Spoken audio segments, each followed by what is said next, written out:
Oke, perkenalkan saya Arya Dinata dengan NIM 135 19048 dari kelas K1. Di sini saya akan mempresentasikan buku yang saya baca. Buku ini judulnya The Secret. Nah, oke, selanjutnya saya akan memperlihatkan. Ini dia bukunya The Secret. Judulnya The Secret, penulisnya Rhonda Byrne, dan ini pernah dipublish pada bulan November pada tahun 2006. Nah, untuk secara singkat saya akan memberitahukan tentang apa buku ini. Jadi buku ini akan membahas tentang hukum tarik-menarik, memberikan apa yang kita pikirkan itu akan menjadi suatu kenyataan. Nah, jadi buku ini lebih berfokus ke psikologi manusia, tentang apa yang mereka pikirkan dan bagaimana kita memanfaatkan pikiran-pikiran yang kita miliki untuk kebaikan yang lebih besar, atau mungkin kesuksesan, kesehatan, relasi, hubungan, dan juga kekayaan. Nah, itu hal yang bakal dibahas di buku ini. Kenapa saya pilih buku ini? Karena belakangan ini saya punya masalah gitu, masalah kayak sering berpikir negatif, mudah patah semangat. Nah, mudah patah semangatnya itu karena berpikir negatif tadi. Jadi saya mau mengambil buku pengembangan diri yang bisa ngebantu saya buat menyelesaikan masalah yang tadi. Oke, dari buku ini saya belajar banyak hal. Itu akan saya tunjukkan pada slide-slide berikutnya. Oke, kita lihat pada slide berikutnya.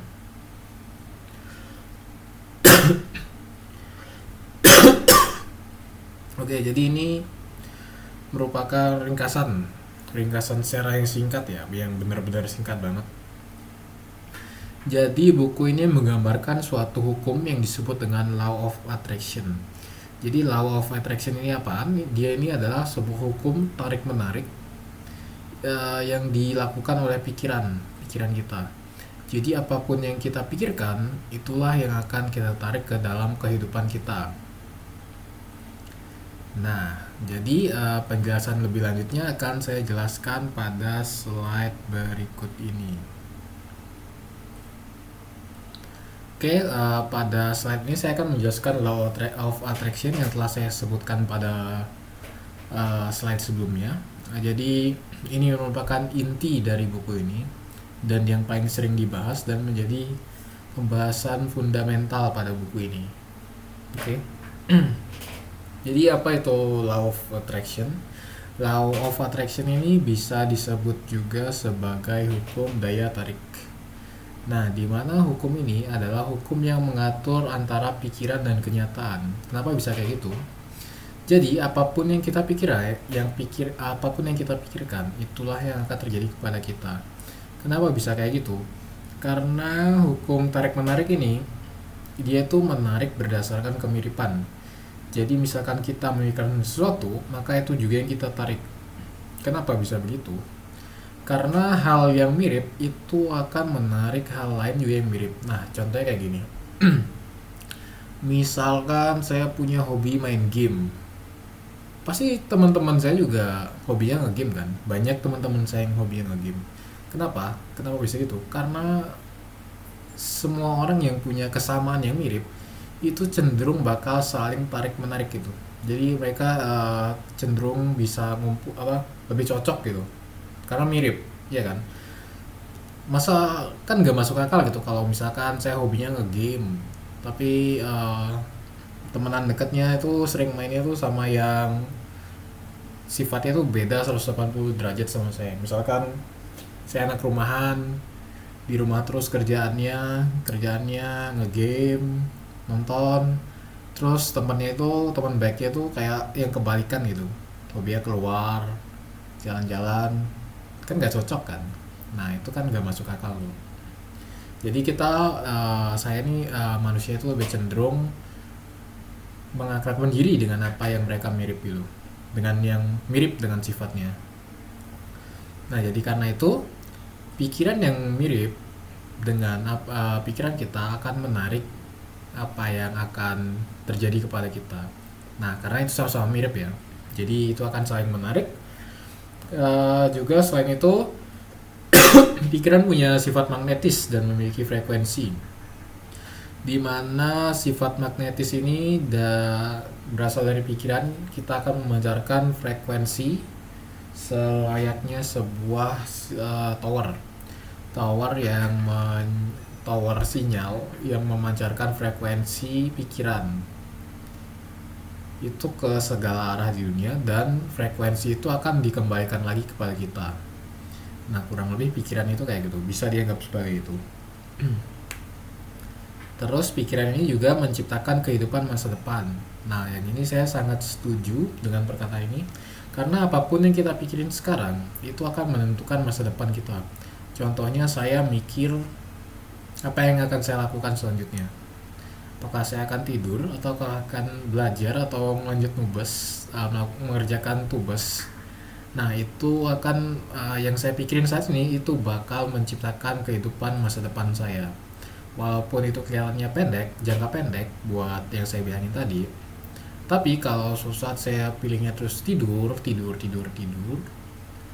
jelas itu hasilnya bakal beda. Kalau saya pilih belajar, ngerjain tugas, belajar, dan hidup lebih produktif, itu pasti berbeda.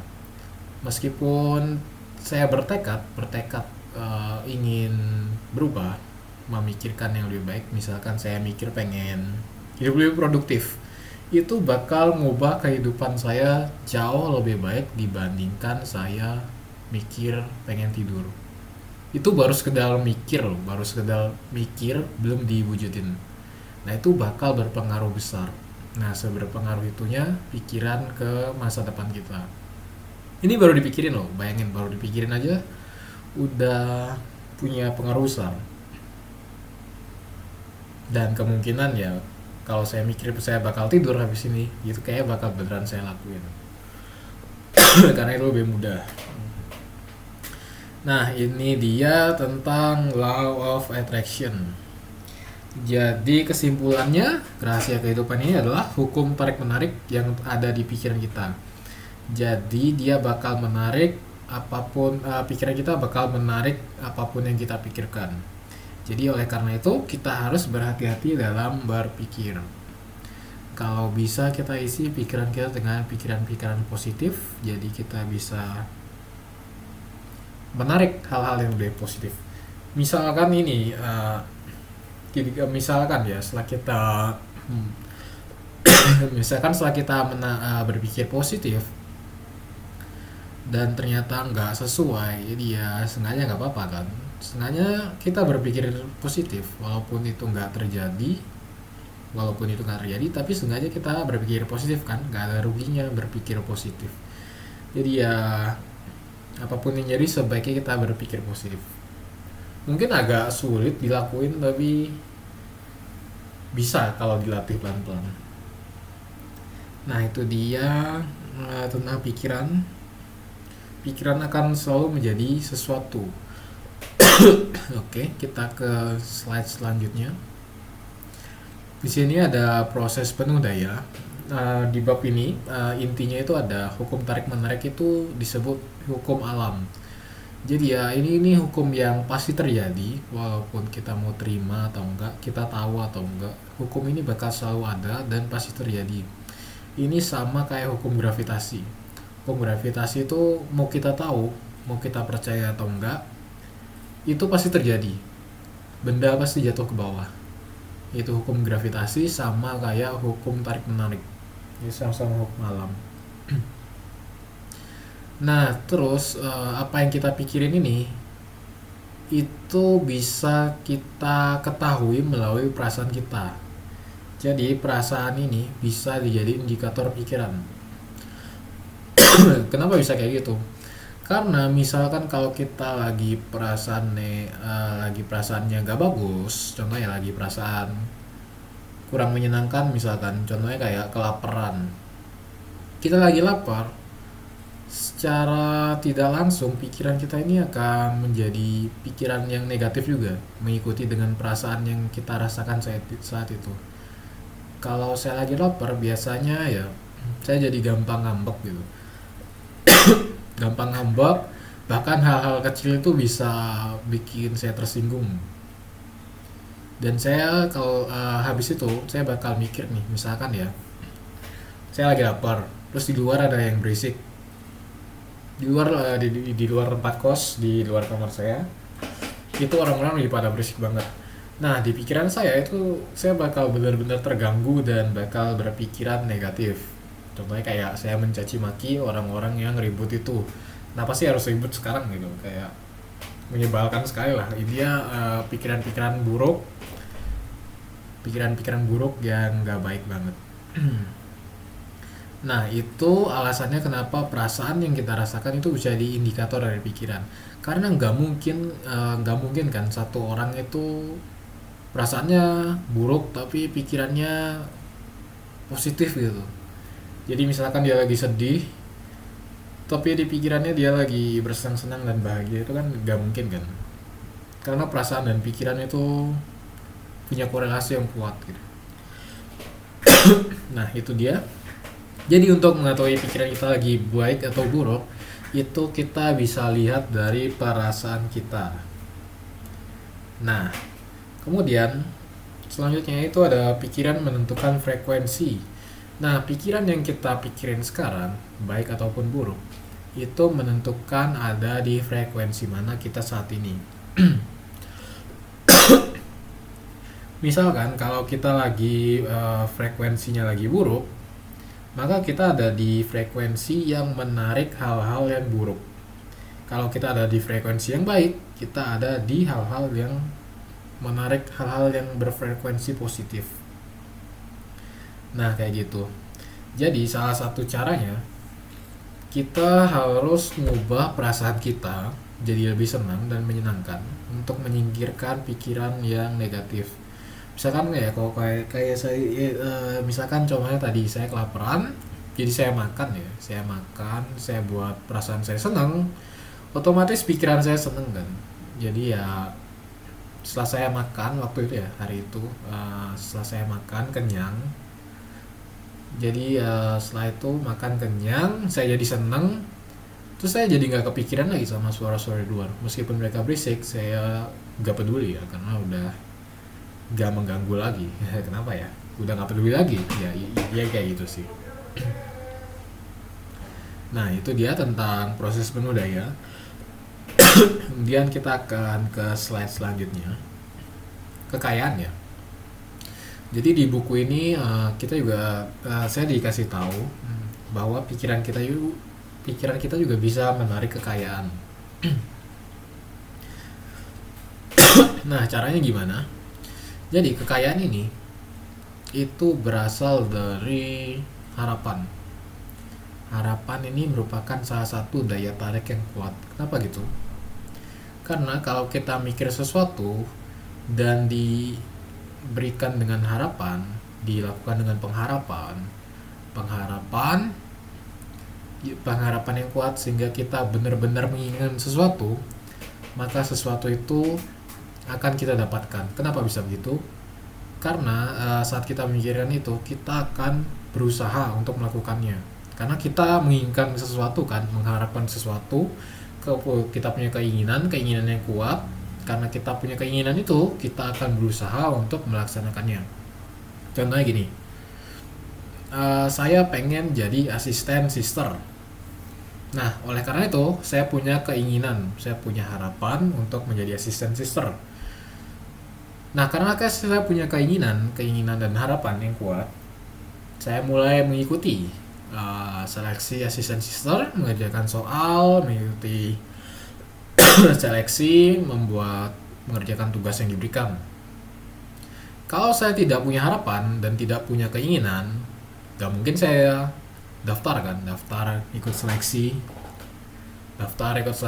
asisten sister, gak mungkin kan sejak dari awal. Nah, karena itu harapan yang kuat dan keinginan itu bisa menarik kekayaan kalau kita arahin yang benar. Arahinnya itu harus yang spesifik, nggak boleh kayak saya ingin jadi kaya. Nah, itu kurang harapannya kurang kuat. Itu harus lebih spesifik lagi.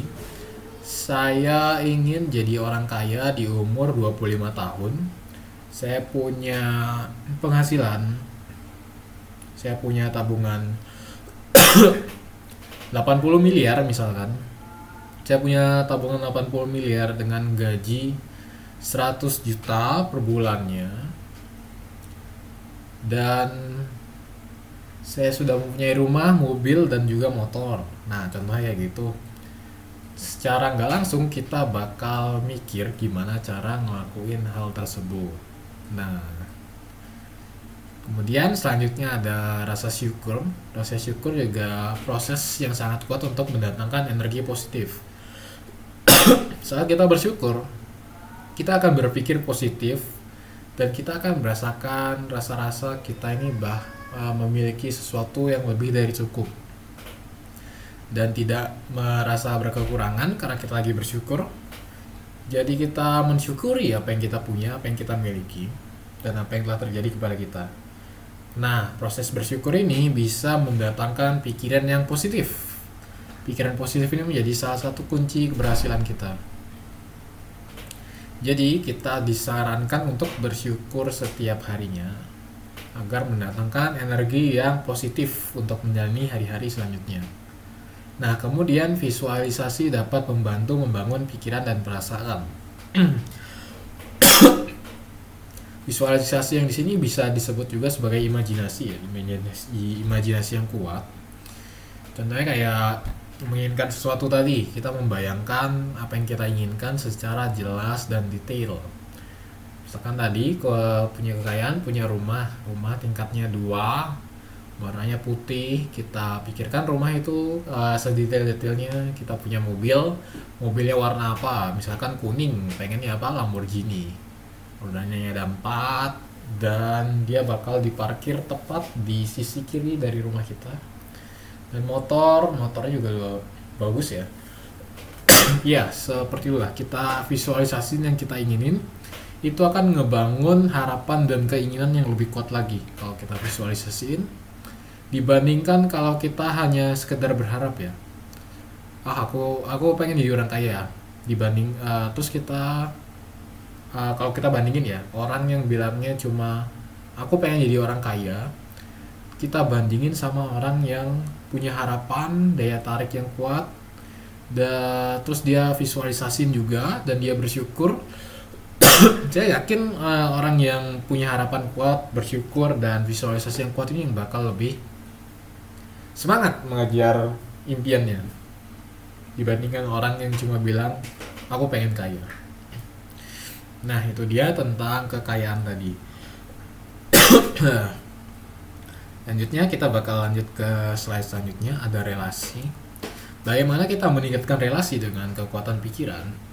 Itu pastikan pikiran, kata-kata, dan tindakan kita tidak berlawanan. Nah, itu kayak gimana? Misalkan kata-katanya bilang, aku pengen lebih aktif lagi di himpunan, aku pengen aktif berorganisasi dan percaya diri saat public speaking. Nah, tapi di pikiran kita bilang, aku takut nggak bisa, aku takut dianggap aneh, aku takut dan takut sejenisnya dan takut lain-lain. Nah, karena pikiran dan kata-kata yang saya ucapkan tadi berlawanan, jelas itu tidak akan menghasilkan hal yang bagus buat saya. Jadi karena itu harus diubah pikirannya dan kata-katanya, tindakannya itu harus searah untuk mencapai apa yang kita inginkan. Aku pengen organisasi yang bagus, punya teman yang baik, aktif organisasi, jago public speaking, dan lain-lain. Ini kita inginkan.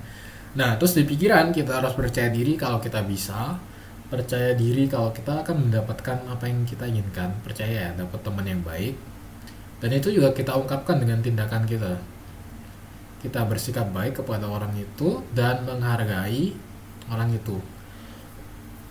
Dengan begitu kita akan punya kemungkinan yang lebih tinggi untuk mendapatkan apa yang kita inginkan.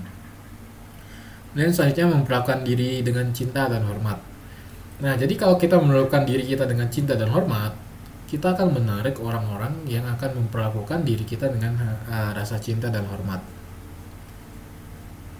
Oke, selanjutnya itu ada memfokuskan pada kualitas yang disukai pada diri sendiri dan juga berfokus pada apa yang dihargai pada orang lain. Nah, kualitas yang kita sukai dari diri sendiri, kita itu sebaiknya memfokuskan pada hal-hal yang positif dan bukan yang negatif. Karena kalau kita memfokuskan ke hal yang positif, itu akan membantu kita berkembang dan mengembangkan sifat positif yang kita sukai itu lebih kuat lagi. Dibandingkan kita berpikir negatif, itu nggak akan ada untungnya buat kita. Karena pikiran negatif itu hanya akan mendatangkan penyesalan, penyesalan dan rasa benci terhadap diri sendiri. Nah, jadi itu dia alasan kenapa kita harus berfokus pada hal-hal yang kualitas yang kita sukai daripada yang kita benci. Nah, itu juga berlaku buat orang lain. Kita harus berfokus pada apa yang kita hargai dari orang lain daripada hal-hal yang kita benci dari sisi orang tersebut. Karena setiap orang pasti punya hal baik dan buruk kan. Misalkan orang itu punya 1000 kebaikan gitu. Nah, terus kalau kita cuma berfokus pada satu keburukan yang dia lakukan kepada kita, maka 1000 kebaikan itu nggak akan pernah kita lihat. Jadi itu alasannya kenapa kita harus melihat hal-hal yang positif dari orang lain. Jadi kita bisa mengabaikan satu keburukan orang itu.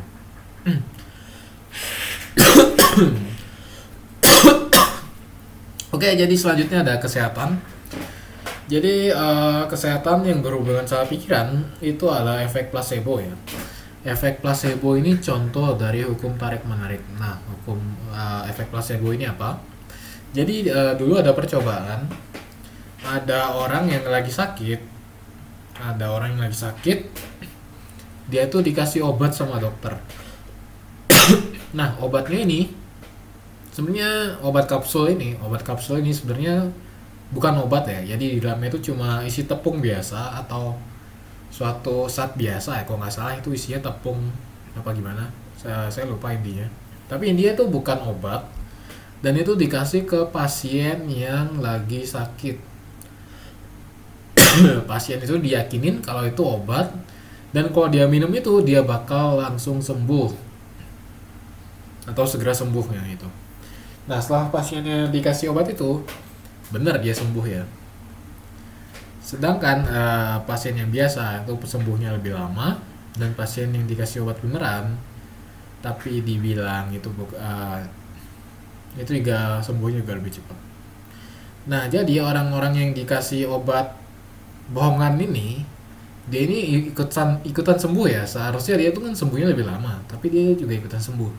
Nah, ini karena dia percaya obat bohongan yang dikasih itu bakal nyembuhin dia. Nah, itu efek placebo itu salah satu contoh dari pikiran yang menarik kalau dia tuh bakal sembuh. Jadi dia sembuh beneran. Nah, jadi penyakit di tubuh ini banyak yang disebabkan oleh pikiran. Contohnya itu stres, rasa khawatir yang berlebihan, ketakutan, dan lain-lain. Nah, ini jadi salah satu faktor penyebab kenapa orang itu sering sakit. Karena stres. Nah, kemudian gimana cara ngilangin stres? Itu kita bisa menggunakan tawa. Tawa menarik kegembiraan dan melepaskan negativitas dalam pikiran kita. Waktu kita tertawa, itu kita bisa menghilangkan atau untuk sementara waktu pikiran-pikiran negatif yang ada pada kita. Oke, selanjutnya untuk dunia, kalau kita menolak terhadap lingkungan dunia ya, kalau kita menolak sesuatu dengan kuat, itu sama dengan kita menarik sesuatu dengan yang kita tidak inginkan itu dengan kuat. Contohnya kayak gini, saya pernah ketakutan dan benar-benar menolak sesuatu ya. Waktu itu lagi di kelas kan. Nah, lagi kelas online, terus satu mahasiswa nih ditunjukin nih buat ngejawab soal. Nah, itu saya nggak pengen banget buat ditunjuk. Karena saya nggak bisa dan belum paham arti betul dan saya nggak mau ditunjuk kerjain, saya benar-benar nggak pengen ditunjuk. Nah, beberapa menit kemudian yang tunjuk itu saya. Ya, itu kayak saya udah mikir, ya udahlah, mau gimana lagi. Kenapa bisa gitu? Karena saya menolak sesuatu dan saya ketakutan berlebihan, dan bener aja saya yang kena gitu. Itu mungkin karena saya menolak sesuatu dengan kuat, itu artinya saya sama menarik dengan kuat itu sama dengan saya diri saya itu ditunjuk secara nggak langsung. Jadi kita harus berfokus pada peristiwa positif yang lebih baik daripada kita ketakutan, khawatir karena ditunjuk buat ngejawab soal. Lebih baik kita mikirin hal lain kan, karena ketakutan itu nggak ada gunanya. Menolak sesuatu karena sifat-sifat negatif yang lain itu nggak ada gunanya. Jadi lebih baik kita berfokus pada hal-hal yang lebih positif. Mungkin itu akan membawa hal-hal yang lebih bermanfaat lagi. Andaikan waktu itu saya berpikiran lebih positif tentang itu ditunjuk itu, mungkin saya bakal mendapatkan hal yang lebih baik ya daripada ketakutan akan ditunjuk dan hal-hal lainnya. Nah, selanjutnya kita tidak akan pernah kehabisan sesuatu. Ini maksudnya apa? Kita hidup itu untuk berbagi ya. Jadi apapun yang kita bagikan itu tidak akan pernah habis. Karena itu pasti akan kembali suatu saat. Itu yang dibilang, dan saya benar-benar percaya sama hal itu. Apapun yang kita berikan itu pasti akan kembali. Maka oleh karena itu kita tidak akan pernah kehabisan sesuatu. Oke, terus lingkungan tercipta dari pikiran. Jadi lingkungan yang ada di sekitar kita saat ini itu tercipta dari pikiran kita. Contohnya itu ada kamar kos saya. Kamar kos saya itu berantakan atau rapi, itu tercipta dari pikiran saya. Nah, jadi kejadian itu minimal terjadi 2 kali ya. Misalkan semua kejadian yang terjadi itu minimal terjadi 2 kali. Yang pertama itu di dunia nyata, yang kedua itu terjadi di pikiran. Kamar saya bersih itu terjadi 2 kali. Di pikiran saya mikir mau bersihin kamar, terus yang selanjutnya terjadi beneran di dunia nyata. Jadi itu tercipta 2 kali, tercipta di pikiran dan tercipta di dunia nyata. Itu dia yang dimaksud dari lingkungan tercipta dari pikiran. Gak mungkin kan kamar saya tiba-tiba bersih kalau saya nggak mikir kalau pengen bersih. Ya pasti bakal tetap segitu-segitu aja kamar saya. Tetap kotor, nggak kotor banget sih, ya biasa ya, nggak bersih-bersih amat, tapi agak berantakan. Kalau saya nggak mikir bakal bersih, nah selamanya nggak akan saya bersihin. Jorok ya. Makanya kita harus berpikir positif. Nah, tentang diri sendiri, segala sesuatu itu energi itu tidak bisa diciptakan ataupun dihancurkan.